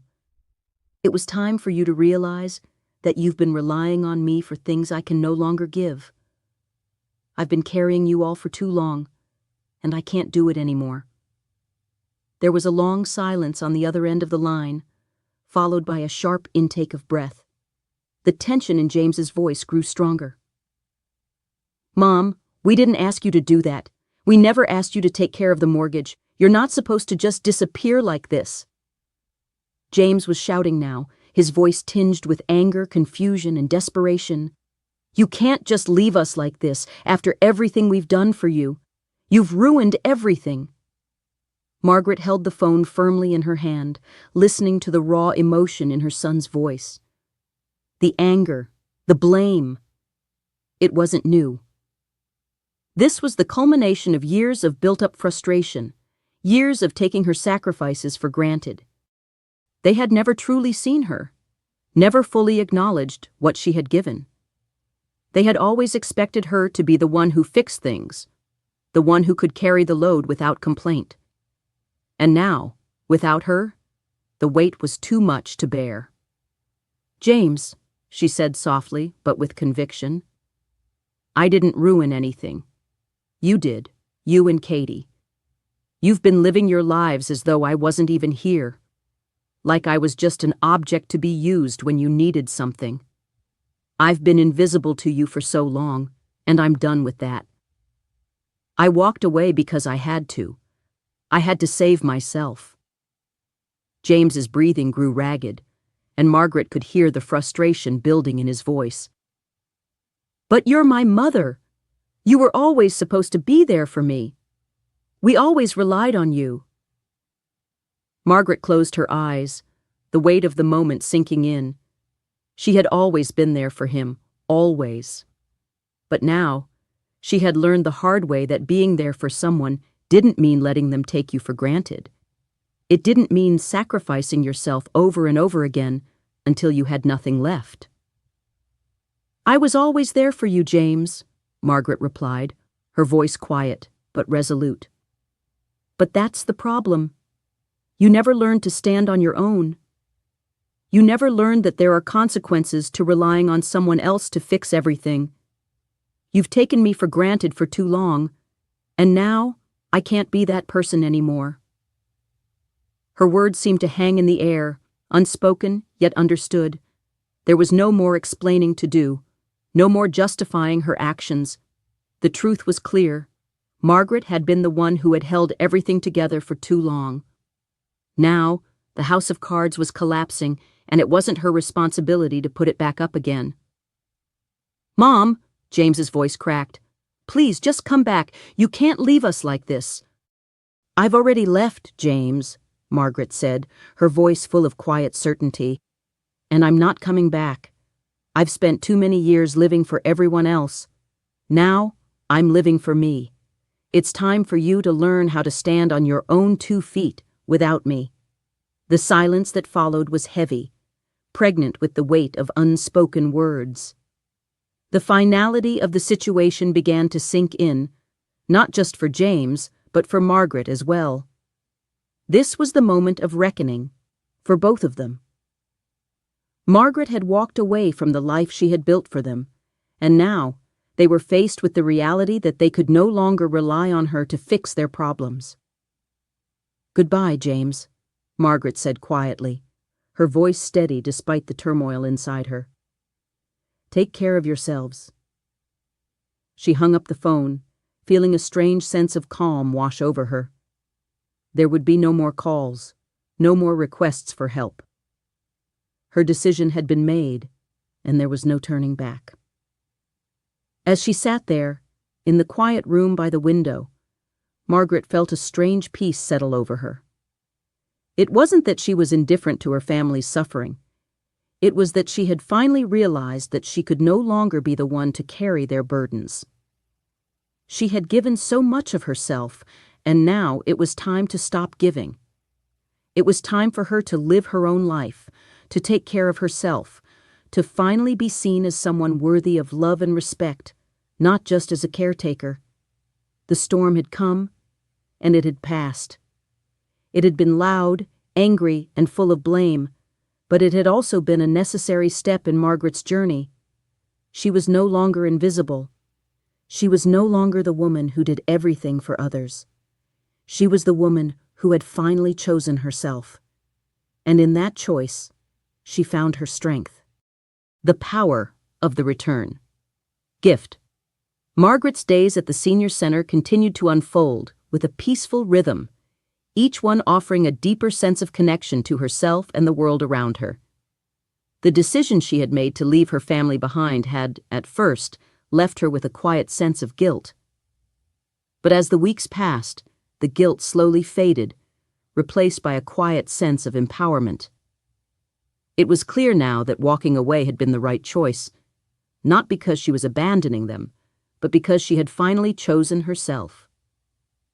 She had spent too many years living for others, too many years being invisible. Now she was standing tall and claiming her right to live for herself. But even as Margaret began to rebuild her life, there was a lingering question that remained unanswered. How would her family handle her absence? James's panic-stricken phone call had been the first sign that they were beginning to realize what they had lost. But Margaret wasn't sure if they understood the full extent of her decision. Would they truly comprehend the depth of her sacrifice and how much she had given for their sake? The final answer came one day, nearly a month after she had left. Margaret had been sitting by the lake, sipping her tea and enjoying the solitude, when the knock on her door came. She wasn't expecting anyone. Not today. Not any day. The quiet of the senior center had become her sanctuary, a place where she could exist on her own terms. But the knock was persistent, and for some reason, Margaret felt a strange mixture of curiosity and trepidation.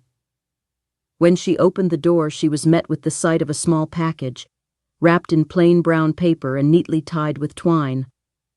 It was unmarked, and for a moment, she didn't recognize the handwriting. But then it hit her. It was her son's handwriting. The familiar hurried scrawl that she had seen on birthday cards, school forms, and the occasional note he had left behind when he still lived at home. Margaret took the package and stepped inside, her heart beating a little faster now. She hadn't heard from James since their tense phone conversation. She wasn't sure what to expect from this unannounced gesture. Was it an apology? Was he finally reaching out with an understanding of what she had done? Or was it simply another attempt to patch things up without fully acknowledging the depth of the rift between them?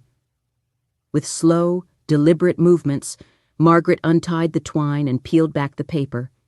Inside, she found the orange dog collar, the same collar she had received on her birthday, the same one that had been thrust into her hands with mockery and laughter, the collar that had, in a single moment, exposed the deep, painful truth about how her family viewed her. Her breath caught in her throat. The collar was exactly as it had been before, bright orange, with a shiny silver tag engraved with the words, "Bite me." There it was, returned to her, still wrapped in the same box, still a symbol of all the humiliation and disregard she had endured. A small card rested at the bottom of the box. Margaret took it out, her hands trembling slightly as she unfolded it. The card was simple, almost too simple. "Happy birthday, Mom. Sorry we didn't get it sooner. Love, James." Margaret stared at the card for a long time, the words blurring as her eyes filled with tears. It wasn't the apology she had hoped for, not the gesture of understanding she had longed to receive. It was a hollow attempt to reconcile, a way to make things right without truly acknowledging the pain, the years of sacrifice, and the deep hurt that had led to her walking away. And yet, as Margaret held the collar in her hands once more, something shifted inside her. The anger she had felt when she first received the gift had dissipated. It wasn't anger anymore. It was something quieter, something deeper, a sense of clarity. The collar, in its return, no longer held the power it once had. It no longer symbolized the cruelty, the mockery, or the disrespect. Instead, it had become something else. A reminder, not of her family's failure, but of her own strength. She had learned to stand up for herself. She had walked away when no one else could see her, when they had failed to value her. And in doing so, she had reclaimed her dignity. This collar, returned to her by the very people who had once mocked her, no longer had the ability to define her. It had lost its power. Margaret carefully placed the collar back into the box and set it on her dresser. She didn't need to hold on to it any longer. It had served its purpose. It had been the catalyst for her transformation, the moment that had finally forced her to confront the truth that she was worthy of more than the life she had been living. In that moment, Margaret realized that this return gift, this cruel reminder of the past, was a gift in its own right. It was the final piece of the puzzle, the last reminder that her family, for all their flaws, had given her exactly what she needed to make the decision to leave. They had unknowingly handed her the power to reclaim her life. Margaret took a deep breath and smiled. It wasn't a smile of bitterness or resentment. It was a smile of acceptance, of release. She had been through so much, and yet here she was, stronger than ever. The life she had walked away from was no longer her burden. The house, the mortgage, the expectations, none of it mattered anymore. She was free, and in that freedom, she found a sense of peace that was deeper than anything she had ever known. She had learned that true strength doesn't come from what you do for others, but from the ability to stand firm in who you are. The collar, the gift that had once mocked her, now served as a symbol of that strength. With a steady hand, Margaret closed the box and placed it on a shelf. She wasn't holding on to the past anymore. She was moving forward, and that was enough. The return gift wasn't the closure she had hoped for, but it was the closure she needed. Her new life was hers to live, and for the first time, she was living it on her own terms. Part 15. Finding Closure, Moving Forward. As the weeks passed, Margaret's new life began to take shape in ways she hadn't expected. The decision to leave her family, to walk away from everything she had known, was still fresh in her mind. But as time wore on, she found herself gradually adjusting to the calm, peaceful routine of the senior center. The trauma of the past began to fade. replaced by the clarity that comes with choosing a life that was her own. Each morning, as she awoke to the gentle sounds of the lake and the soft rustle of the cottonwood trees outside her window, she felt a sense of peace settle over her. It wasn't just the quiet, though that was a welcome relief after years of chaos. It was the sense that she had finally reclaimed control of her own destiny. Margaret had spent decades of her life serving others, first as a devoted mother, then as a grandmother, and finally as a caregiver who was always expected to be available. She had built her entire existence around making sure the people she loved were cared for, even if it meant losing herself in the process. But now, in this quiet chapter of her life, she was learning that her worth wasn't measured by how much she gave, how much she sacrificed. It was measured by who she was, not by the roles she had played. One afternoon, after having spent the morning in the garden tending to the flowers and vegetables, Margaret sat on a bench by the lake, letting the warmth of the sun soak into her skin.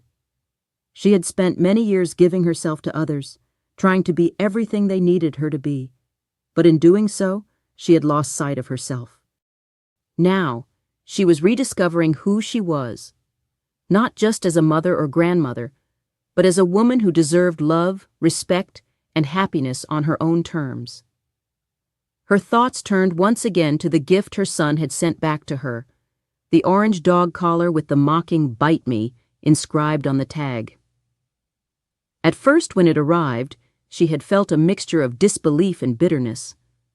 But now, as she reflected on it, she realized that it was part of her journey, part of the process of walking away from a life where she had been taken for granted. The collar no longer held the power it once had. It had become a symbol, not of the mockery she had endured, but of her strength, her decision to reclaim her life, her dignity. That collar, which had once represented everything she had given up for her family, was now nothing more than a reminder of her courage. Margaret had kept it in her room for a time, but now it sat tucked away in a box on the shelf. It had served its purpose. It had helped her realize that she was worthy of more than the treatment she had received. And now she was ready to move on. Margaret had never expected a grand apology from her son or his wife. She didn't need it. The letter she had written, the one that had finally opened her son's eyes to what she had been doing for years, was enough. It was her truth, her voice, and that was all she needed. The rest, their response, their understanding, their acknowledgement, was out of her hands. She had spent so many years waiting for recognition, for validation, from the people she loved. But now she understood that true validation came from within. It came from knowing that she had done enough, that she had given everything she could, and that now it was time to stop. She no longer needed to be the one who fixed everything, the one who sacrificed her own well-being for the sake of others. She had given enough, and it was time for her family to stand on their own 2 feet. The days at the senior center passed gently, each one offering a small piece of peace, a new opportunity for self-reflection. Margaret spent her time volunteering in the garden, chatting with the other residents, and enjoying the solitude she had so desperately craved. She no longer felt the need to prove herself to anyone. She had spent so many years trying to meet the needs of others that she had forgotten to care for her own. But now, she was learning to prioritize herself, to give herself the care and attention she had so freely given to others. One morning, as Margaret was sitting in the common room, reading a book, Eileen, her friend from Texas, came over and sat down beside her. Eileen had been a constant source of comfort and support throughout Margaret's journey, and today there was a quiet understanding between them. "You know," Eileen said softly, "there are a lot of people who never realize their worth. They spend their whole lives serving others, and in doing so, they forget to take care of themselves. But you, Margaret, You finally realize that you matter. That's something a lot of people never come to terms with. Margaret smiled, her eyes glistening with unshed tears. It's taken me a long time to get here. I spent so many years trying to be everything for everyone else, but I forgot about myself. I forgot about what I needed. But now, I'm starting to remember. Eileen nodded, her expression kind and knowing. It's never too late, Margaret. You've done enough. You've given all that you could. And now, it's time to live for yourself. Those words, so simple yet so profound, resonated deeply with Margaret.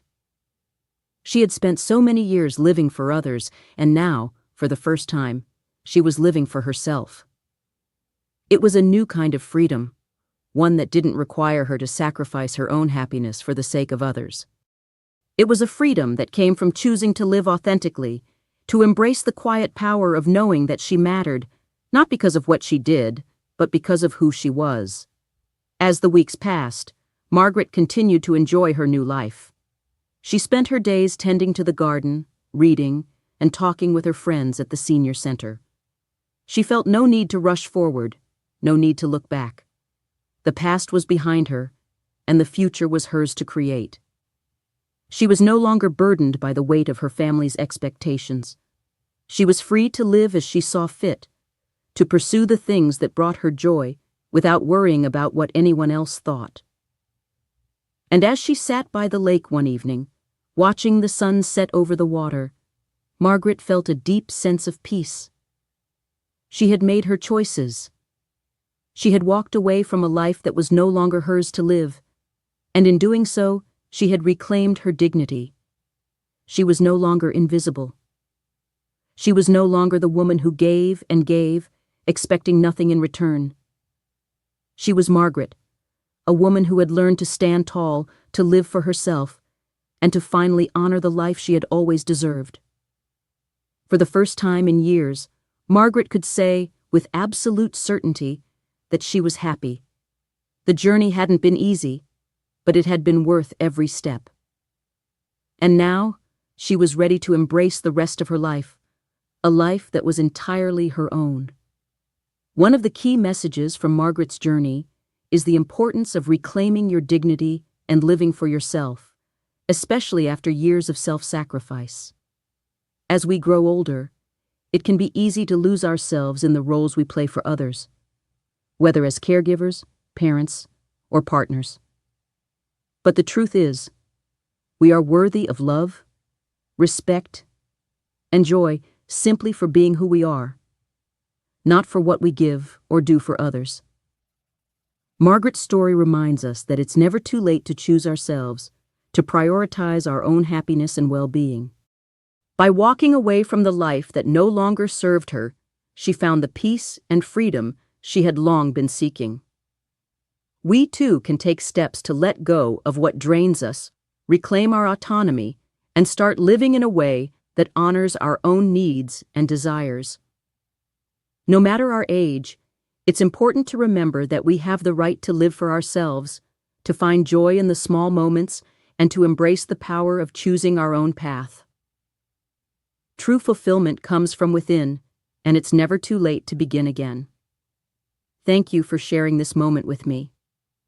If this story touched your heart, leave a comment below and share your thoughts with us. What would you have done in Margaret's shoes? Stay tuned for more stories like this. In the next video, we'll explore another journey of love, sacrifice, and strength.